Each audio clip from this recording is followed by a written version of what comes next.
Lévitique 4. L'Éternel s'adressa à Moïse en ces termes. Parle aux Israélites et dis-leur, lorsque quelqu'un aura péché involontairement en commettant l'une quelconque des choses qui sont interdites par les commandements de l'Éternel, voici comment on procédera. Si c'est le prêtre qui a reçu l'onction qui a péché et qui par là même a chargé le peuple de culpabilité, il offrira à l'Éternel pour le péché qu'il aura commis un jeune taureau sans défaut, en sacrifice pour le péché. Il amènera le taureau à l'entrée de la tente de la rencontre devant l'Éternel. Il posera sa main sur la tête du taureau et l'égorgera devant l'Éternel. Le prêtre qui a reçu l'onction prendra du sang de la victime et l'apportera dans la tente de la rencontre. Il trempera son doigt dans le sang et en aspergera 7 fois le voile du sanctuaire devant l'Éternel. Puis il appliquera de ce sang sur les cornes de l'autel des parfums aromatiques, devant l'Éternel, dans la tente de la rencontre.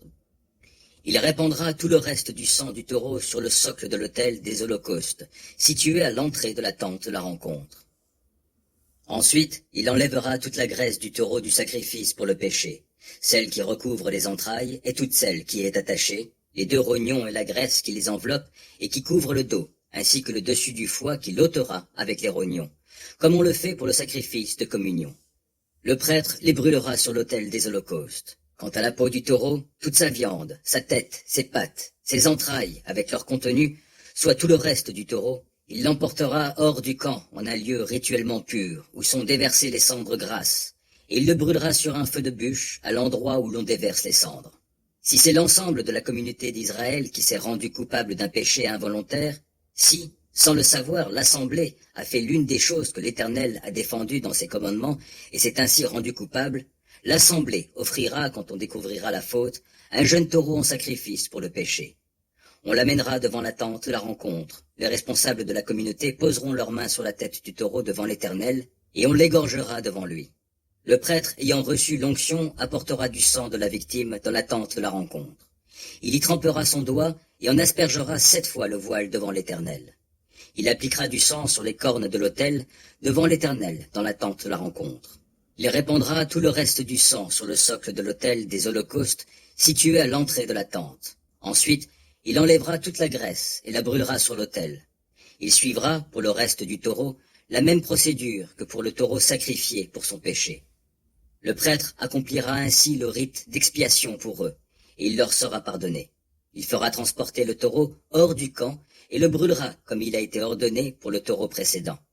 Tel est le sacrifice pour le péché de la communauté. Si c'est un chef qui a péché en faisant involontairement l'une des choses que l'Éternel son Dieu a défendues dans ses commandements, et s'il prend conscience de sa faute, ou si on lui fait connaître le péché qu'il a commis, il amènera comme sacrifice un bouc mâle sans défaut. Il posera sa main sur la tête de la victime avant de l'égorger à l'endroit où l'on égorge l'holocauste devant l'Éternel. C'est un sacrifice pour le péché. Le prêtre prendra avec son doigt du sang du sacrifice pour le péché et en appliquera sur les cornes de l'autel des holocaustes. Puis il répandra le reste du sang sur le socle de l'autel des holocaustes. Il brûlera toute la graisse sur l'autel, comme dans le cas du sacrifice de communion. Ainsi le prêtre accomplira pour ce chef le rite d'expiation de son péché, et il lui sera pardonné. Si c'est un simple membre du peuple qui a péché en faisant involontairement quelque chose que l'Éternel a défendu dans ses commandements, et s'il prend conscience de sa faute, ou si on lui fait connaître le péché qu'il a commis, il apportera comme sacrifice une chèvre sans défaut pour le péché qu'il a commis. Il posera sa main sur la tête de la victime sacrifiée pour le péché et l'égorgera dans le lieu où l'on offre l'holocauste. Puis le prêtre prendra avec son doigt du sang de la victime pour l'appliquer sur les cornes de l'autel des holocaustes, et il répandra tout le reste du sang sur le socle de l'autel. Il ôtera toute la graisse, comme on le fait pour le sacrifice de communion, et il la brûlera sur l'autel, produisant ainsi une odeur apaisante pour l'Éternel. Le prêtre accomplira ainsi le rite d'expiation pour cet homme, et il lui sera pardonné. Si c'est un agneau qu'il présente en sacrifice pour le péché, il amènera une femelle sans défaut. Il posera sa main sur la tête de la victime du sacrifice pour le péché, et l'égorgera comme telle à l'endroit où l'on immole l'holocauste. Puis le prêtre prendra avec son doigt du sang de l'animal sacrifié pour le péché, et le mettra sur les cornes de l'autel des holocaustes. Puis il répandra le reste du sang sur le socle de l'autel. Il enlèvera toute la graisse, comme on le fait pour l'agneau offert en sacrifice de communion. Ensuite le prêtre la brûlera sur l'autel, sur les sacrifices et offrandes consumés par le feu qui appartiennent à l'Éternel.